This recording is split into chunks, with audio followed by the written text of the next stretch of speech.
As- eh, Assalamualaikum warahmatullahi wabarakatuh. Salam sejahtera bagi kita semua.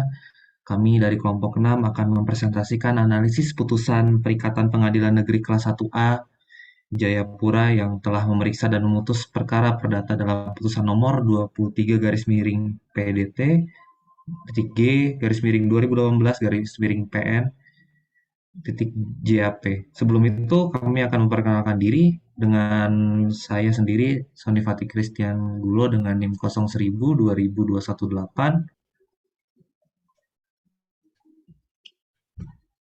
Dan selanjutnya, Andre Jessica Syahada dengan NIM 01.000-2034. Dengan Muhammad Andika Setiawan dengan NIM 01.000-2357. Dengan saya Muhammad Iqbal dengan NIM 01.000-2000 Saya Vidya Citra Ramad. 159. Saya Vidya Citra Ramadita 01.000-2023. Dan saya Vinsky Naila Hairunisa Siregar dengan NIM 01.000-2325. Pengadilan Negeri Kelas 1A Jayapura telah memeriksa dan memutuskan perkara perdata pada tingkat pertama dalam tercantum dalam putusan nomor 23 garis miring PDT titik G garis miring 2018 garis miring PN Jayapura. Para pihak yang bersengketa ada Handoyo Condro Kusumo sebagai penggugat melawan HM Arsyad Made sebagai tergugat. Duduk perkara. Diketahui bahwa penggugat memiliki 89 bidang tanah yang terletak di Kelurahan Asano, RT 5 RW 6, Distrik AB Pura, Kota Jayapura yang bersertifikat hak milik atas nama penggugat. Terhadap tanah tersebut, penggugat bermaksud untuk membangun 89 unit ruko dengan tujuan untuk dijual. Kemudian, terdapat salah satu calon pembeli yang berencana ingin membeli ruko yang selanjutnya disebut objek dalam perkara ini adalah tergugat. Pada tanggal 17 September 1994, tergugat menyampaikan keinginannya untuk membeli salah satu unit ruko tersebut. Setelah itu penggugat menyampaikan ketentuan dan persyaratan yang harus terlebih dahulu dipenuhi oleh calon pembeli sebagai proses perikatan jual beli dilakukan. Ketentuan dan persyaratan yang pertama, harga unit ruko sebesar 22.500.000 Rp 22.500.000 rupiah. Yang kedua, calon pembeli wajib menyetorkan uang muka minimal 30% dari harga unit ruko dan sisanya 70% akan diangsur kemudian. Ketiga, apabila uang muka tidak dapat dipenuhi, maka rencana proses jual beli antara penggugat dan tergugat tidak dapat dilaksanakan dan menjadi batal dengan sendirinya. Kemudian, calon penjual akan mengembalikan apabila ada panjar yang uang muka yang penyetorannya dicicil oleh calon pembeli dan calon pembeli tidak berhak menuntut atas uang panjar.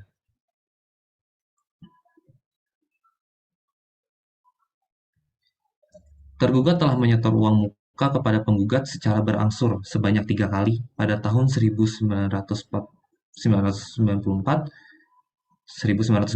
dan terakhir pada 1997 yang totalnya sebesar 3 juta rupiah. Dari yang seharusnya dibayarkan yaitu 6.750.000 rupiah. Namun setelah itu tergugat tidak pernah melakukan pembayaran untuk melanjutkan cicilan untuk mencapai minimal 30% dari uang muka tersebut. Berdasarkan ketentuan dan persyaratan yang telah disebutkan sebelumnya, yang juga telah disepakati oleh kedua belah pihak bahwa karena tidak terpenuhinya pembayaran uang muka, maka rencana proses jual beli tidak dapat dilaksanakan dan menjadi batal dengan sendirinya.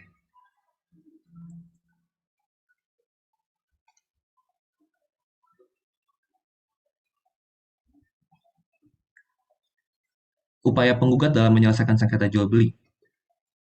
Pertama, penggugat beritikat baik untuk mengembalikan uang panjar, namun tergugat tidak mau menerimanya. Padahal sejak tahun 1995 sampai dengan perkara ini didaftarkan, tergugat masih menguasai dan menggunakan ruko tersebut tanpa hak. Penggugat juga telah berulang kali melakukan pendekatan agar tergugat mengosongkan dan mengembalikan ruko tersebut, tapi tidak dihiraukan. Penggugat melaporkan ke pihak kepolisian dan mencoba untuk didamaikan, namun tergugat tetap tidak mau mengembalikan ruko tersebut. Penggugat memberikan somasi serta mengadakan perundingan dan penawaran kepada tergugat yang nilainya bahkan lebih besar dari nilai panjar uang muka yang seharusnya penggugat kembalikan. Namun, Tergugat tetap menolaknya dan tetap tidak mau mengosongkan dan atau mengembalikan ruko tersebut kepada penggugat. Selanjutnya akan dibacakan oleh Jessica. Jessica. Kerugian penggugat. Dari perbuatan tergugat yang tanpa hak menempati dan menguasai unit ruko milik penggugat merupakan perbuatan melawan hukum yang mengakibatkan kerugian yang sangat besar bagi penggugat. Di mana apabila penggugat menyewakan ruko tersebut akan mendapatkan penghasilan dari biaya sewa sebesar 2 juta rupiah per bulan. Sedangkan tergugat sejak tahun 1995 sampai pada penggugat ini didaftarkan tidak pernah membayar uang sewa. Apabila dihitung, 1. Kerugian moral yang dialami penggugat sebesar 10 miliar rupiah karena penggugat tidak bisa menata ulang dan memanfaatkan lokasi tersebut hingga saat ini. 2. Kerugian material yang dialami penggugat yaitu untuk mengajukan perkara ini memakai jasa pengacara dengan nilai kontraknya sebanyak 250 juta rupiah. Kumulasi uang sewa ruko yang seharusnya diterima penggugat sebesar 528 juta rupiah yang jika dijumlah total kerugian yang dialami penggugat adalah 10 miliar 778 juta rupiah.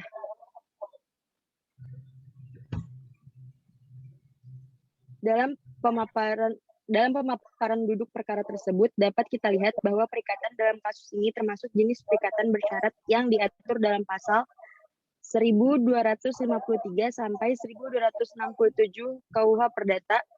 Pasal 1253 KUH Perdata menyatakan bahwa suatu perikatan adalah bersyarat manakala ia digantungkan pada suatu peristiwa yang masih akan datang dan yang masih belum tentu akan terjadi, baik secara menangguhkan perikatan hingga terjadinya peristiwa semacam itu, maupun secara membatalkan perikatan menurut terjadi atau tidak terjadinya peristiwa tersebut. Pasal ini menyatakan bahwa perikatan bersyarat adalah perikatan yang lahir atau berakhir digantungkan pada suatu peristiwa atau kejadian yang mungkin akan terjadi tetapi belum tentu kapan terjadi. Jadi apa yang diperjanjikan yang menggantungkan berlakunya perikatan pada kejadian itu disebut syarat. Juga kejadiannya sendiri yang akan datang dan tidak pasti disebut syarat.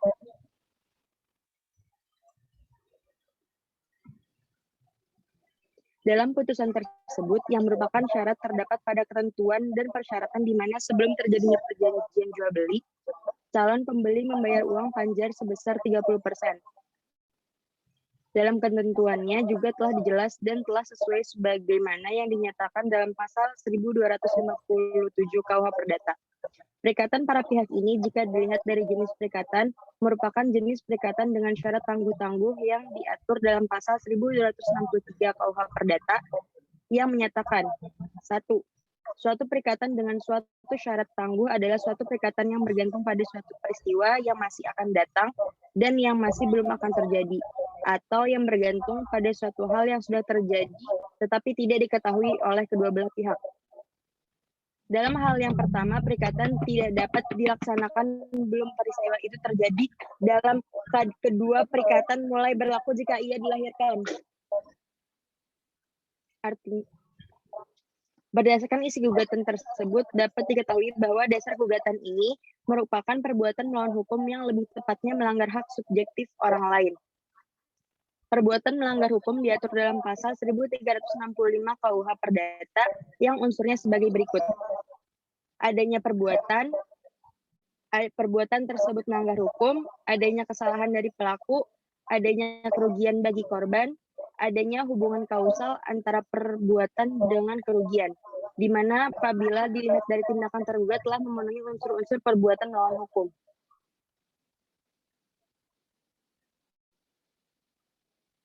Pertimbangan dalam pokok perkara pada tingkat pertama. Penggugat pada pokoknya mendalilkan menurut upaya menyatakan tergugat secara tanpa hak telah menguasai tanah dan bangunan milik penggugat sehingga karena tindakan tergugat yang melawan hukum tersebut telah menimbulkan kerugian baik kerugian material maupun kerugian imaterial bagi penggugat sejumlah 10 miliar 778 juta rupiah. Dalil tersebut dibantah oleh tergugat dengan alasan hubungan hukum yang terjadi antara penggugat dan tergugat adalah dalam suatu perjanjian jual beli dengan pihak Bank Tabungan Negara, dan sampai dengan jawaban ini diajukan belum adanya pembatalan atas perjanjian jual beli tersebut sehingga masih mengikat antara penjual dan pembeli. Tergugat sudah beberapa kali menghubungi dan mendatangi penggugat untuk menyampaikan maksud melakukan pembayaran, akan tetapi jawaban dari penggugat adalah menunggu perjanjian selesai dengan pihak bank, bahwa setelah kesepakatan dan perjanjian tersebut maka telah terjadi transaksi yang telah dibayarkan. Tergugat kepada penggugat karena tergugat telah membayar dan bisa menempati tempat ruko tersebut sesuai kesepakatan dan perjanjian, hanya penggugatlah yang tidak mau mengambil pembayaran selanjutnya dari tergugat. Selanjutnya akan dibacakan oleh Muhammad Andika Setiawan. Terima kasih, Sony Sebastian. Pembuktian. Berdasarkan pembuktian, tergugat tidak dapat membuktikan dalil sangkalannya, maka dalil bantahan tergugat tidak beralasan menurut hukum.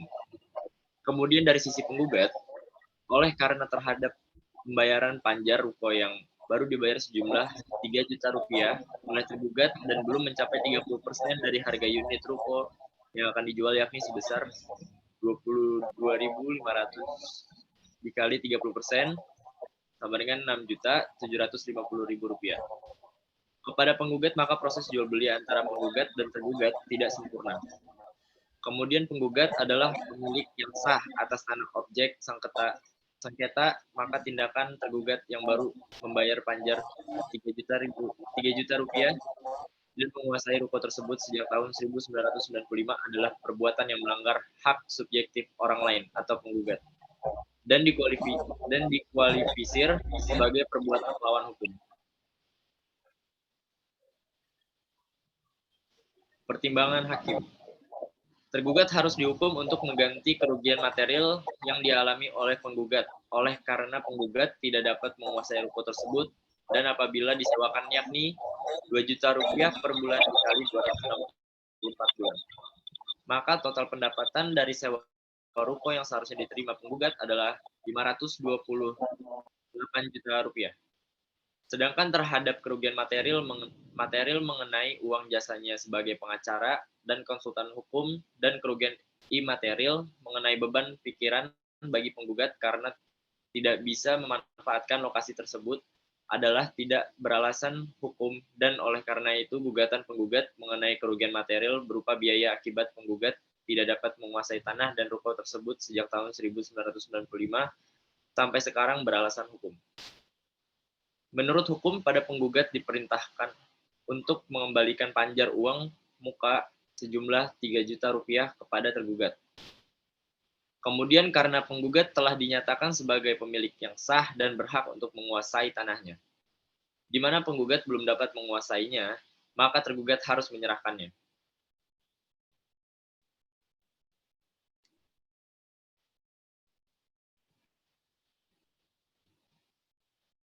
Putusan hakim dalam pokok perkara pada tingkat pertama. Yang pertama, mengabulkan gugatan penggugat untuk sebagian. Yang kedua, menyatakan objek perkara adalah sah milik penggugat. Yang ketiga, menyatakan rencana proses jual beli antara tergugat dengan penggugat terhadap unit ruko dimaksud adalah sebuah kesepakatan yang tidak sempurna sehingga tidak dapat dilaksanakan dan telah batal demi hukum. Karena tidak terpenuhinya hal yang dipersyaratkan untuk dapat melakukan rencana proses jual beli ruko, yakni pembayaran uang muka minimal 30% dari harga unit ruko. Yang keempat, menyatakan perbuatan tergugat adalah perbuatan melawan hukum. Yang kelima, menghukum tergugat untuk membayar kerugian material kepada penggugat sejumlah 528 juta rupiah. Yang keenam, memerintahkan penggugat berkewajiban mengembalikan panjar uang muka yang telah disetor oleh tergugat. Yang ketujuh, menghukum tergugat untuk membayar biaya yang timbul dalam perkara ini sejumlah Rp2.321.000. Yang kedelapan, menolak gugatan penggugat selain dan selebihnya. Materi selanjutnya akan dijelaskan oleh Muhammad Iqbal. Baik. Tergugat mengajukan banding dalam putusan nomor 90/2018/PT di mana yang semula tergugat menjadi pembanding dan penggugat menjadi terbanding. Dalam memori bandingnya, pembanding telah mengajukan keberatan atas putusan Pengadilan Negeri Jayapura nomor 23/PDT-G/2018/PNJAP dengan alasan pada pokoknya menuntut agar Pengadilan Tinggi membatalkan putusan Pengadilan Negeri.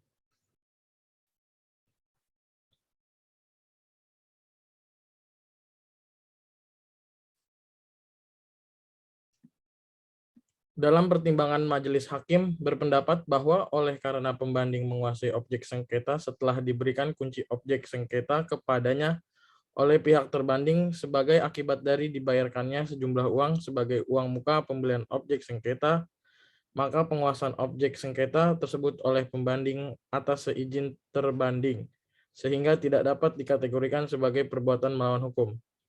Untuk menyatakan perbuatan selanjutnya, harus ditentukan secara tegas dan jelas sejak kapan penguasaan yang dilakukan oleh pembanding tergolong perbuatan melawan hukum. Dalam gugatan tidak disebutkan tenggang waktu terakhir kapan pembanding harus melunasi sisa uang muka dan kapan pembanding masih diperkenankan menguasai objek sengketa. Juga tidak disebutkan kapan terbanding melaporkan pembanding ke pihak kepolisian.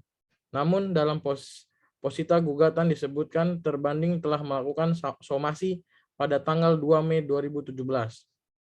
Berdasarkan uraian tersebut, hakim berpendapat dalil gugatan perbuatan melawan hukum menjadi tidak jelas dan kabur dan eksepsi tergugat dinyatakan beralasan hukum dan dapat diterima. Sehingga dinyatakan tidak dapat diterima penggugat atau terbanding dinyatakan di pihak yang kalah. Maka ia harus dihukum untuk membayar biaya perkara pada kedua tingkat peradilan yang untuk tingkat banding akan disebut dalam amar putusan. Putusan Pengadilan Negeri Jayapura nomor 23/PDT-G/2018/PNJAP tanggal 30 Juli 2018 harus dibatalkan. Namun, Hakim Anggota 1 berpendapat lain karena terdapat perbedaan dalam bermusyawarah, maka berdasarkan ketentuan dalam pasal 14 ayat 3 Undang-Undang Nomor 48 Tahun 2009 tentang kekuasaan kehakiman, pendapat hakim yang berbeda tersebut wajib dimuat dalam putusan. Dan pendapat yang berbeda, dissenting opinion, tersebut sebagai berikut. 1. Mengabulkan gugatan penggugat untuk sebagian. Kedua, menyatakan bidang tanah sebagai objek perkara adalah sah milik penggugat. 3. Rencana proses jual beli antara tergugat dengan penggugat terhadap unit ruko dimaksud adalah sebuah kesepakatan yang tidak sempurna sehingga tidak dapat dilaksanakan dan telah batal demi hukum. Karena tidak terpenuhinya hal yang dipersyaratkan untuk dapat melakukan rencana proses jual beli ruko, yakni pembayaran uang muka minimal 30% dari harga unit ruko. Keempat, menyatakan perbuatan tergugat masuk dan menguasai unit ruko yang terletak di atas bidang tanah adalah merupakan perbuatan melawan hukum. Kelima, menghukum tergugat untuk membayar kerugian material kepada penggugat sejumlah Rp528 juta. Keenam, memerintahkan penggugat berkewajiban mengembalikan panjar uang muka yang telah disetor oleh tergugat kepada penggugat. Ketujuh, menghukum tergugat untuk membayar biaya yang timbul dalam perkara ini sejumlah Rp2.321.000. Kedelapan, menolak gugatan penggugat selain dan selebihnya. Baik, terima kasih. Materi selanjutnya akan dijelaskan oleh Vidya Citra. Dalam putusannya menyatakan bahwa menerima permintaan banding dari pembanding semula tergugat dan membatalkan putusan Pengadilan Negeri Jayapura tanggal 30 Juli 2018 nomor 23/PDT G/2018/PNJAP yang dimohonkan banding dan mengadili sendiri dalam eksepsi menerima eksepsi pembanding semula tergugat dan dalam pokok perkara. Menyatakan gugatan terbanding semula penggugat tidak dapat diterima dan menghukum terbanding semula penggugat membayar biaya perkara dalam 2 tingkat peradilan, yang untuk tingkat banding sebesar Rp150.000. Termohon kasasi telah mengajukan kontra memori kasasi tanggal 9 Mei 2019 yang pada pokoknya menolak permohonan kasasi dari pemohon kasasi. Mahkamah Agung berpendapat bahwa Pengadilan Negeri Tinggi Jayapura telah salah menerapkan hukum dengan pertimbangan bahwa Judeks Fakti Pengadilan Tinggi Jayapura menyatakan gugatan penggugat tidak dapat diterima karena gugatan didasarkan pada perbuatan melawan hukum atau PMH. Sedangkan penguasaan kunci ruko diserahkan sendiri oleh orang suruhan pihak penggugat atau pemohon kasasi. Gugatan pemohon kasasi didasarkan pada rencana penjualan objek sengketa beralasan untuk dibatalkan. Berkaitan dengan penyerahan kunci ruko oleh pihak penggugat hanya merupakan itikat baik dari penggugat atau pemohon kasasi. Dengan demikian, tergugat atau termohon kasasi telah melakukan perbuatan melawan hukum atau PMH karena menguasai objek sengketa tanpa alas hak yang sah.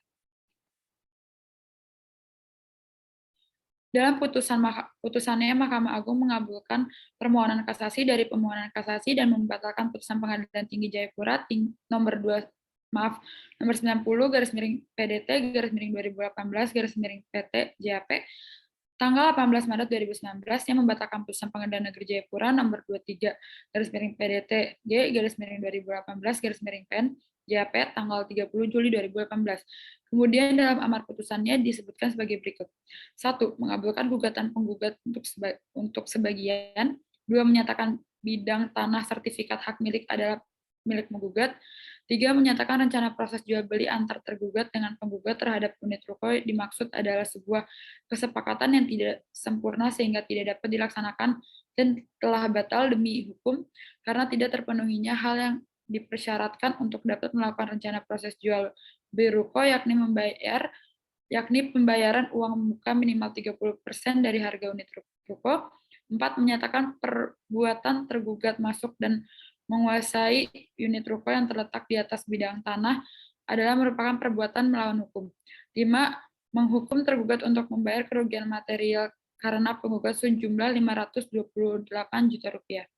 Memerintahkan penggugat berkewajiban mengembalikan panjar uang muka yang telah disetor oleh tergugat kepada penggugat.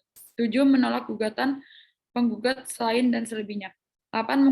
Menghukum termohon kasasi untuk membayar biaya perkara dalam semua tingkat peradilan, yang dalam tingkat kasasi sejumlah Rp500.000. Materi selanjutnya akan dijelaskan oleh Finsky Naila Khairunisa. Silakan. Baik, berikut adalah analisis dan kesimpulan dari kami. Perikatan dalam kasus ini merupakan perikatan dengan syarat tangguh. Dilihat dari pertimbangan hakim dan putusan hakim pada tingkat pertama, banding dan kasasi terdapat perbedaan pendapat antara tingkat pertama dan kasasi dengan banding. Hal ini dikarenakan Pengadilan Tinggi berpendapat bahwa karena diserahkannya kunci ruko dari penggugat terhadap tergugat, maka penguasaan ruko tersebut atas seizin penggugat. Padahal penyerahan kunci tersebut telah dilakukan atas iktikat baik penggugat sehingga dalam hal ini tergugat tetap harus melunasi uang panjar atau menerima pengembalian uang panjar dan mengosongkan ruko tersebut. Dalam hal ini, kami sependapat dengan Mahkamah Agung bahwa Pengadilan Tinggi telah salah menerapkan hukum dengan menyatakan gugatan tidak dapat diterima karena gugatan disadari dengan perbuatan melawan hukum. Padahal gugatan permohon kasasi didasarkan pada rencana penjualan objek sengketa beralasan untuk dibatalkan. Namun berkaitan dengan penyerahan kunci yang diberikan atas itikat baik oleh penggugat, tapi dikuasai oleh tergugat merupakan perbuatan melawan hukum. Sehingga berdasarkan pemaparan pada pembahasan sebelumnya juga, pertimbangan hakim dan putusannya kami berpendapat bahwa hal tersebut telah sesuai berdasarkan hukum acara perdata, perikatan dan perbuatan melawan hukum. Berdasarkan pemaparan tersebut, dapat ditarik kesimpulan bahwa gugatan penggugat didasari oleh batalnya rencana perjanjian jual beli. Namun, tergugat menguasai objek sengketanya sehingga merupakan perbuatan melawan hukum. Dalam hal ini, perikatan batal secara sendirinya karena pembayaran uang panjar tidak terlaksana sebagaimana konsep perikatan dengan syarat tangguh. Berkaitan dengan putusannya di tingkat pertama dan kasasi, menurut kami sudah sesuai dengan hukum acara perdata dan asas-asasnya dan telah mempertimbangkan kerugian yang telah dialami oleh penggugat. Demikianlah presentasi kami mengenai analisa putusan perikatan. Lebih dan kurangnya kami mohon maaf. Terima kasih. Assalamualaikum warahmatullahi wabarakatuh. Selamat malam.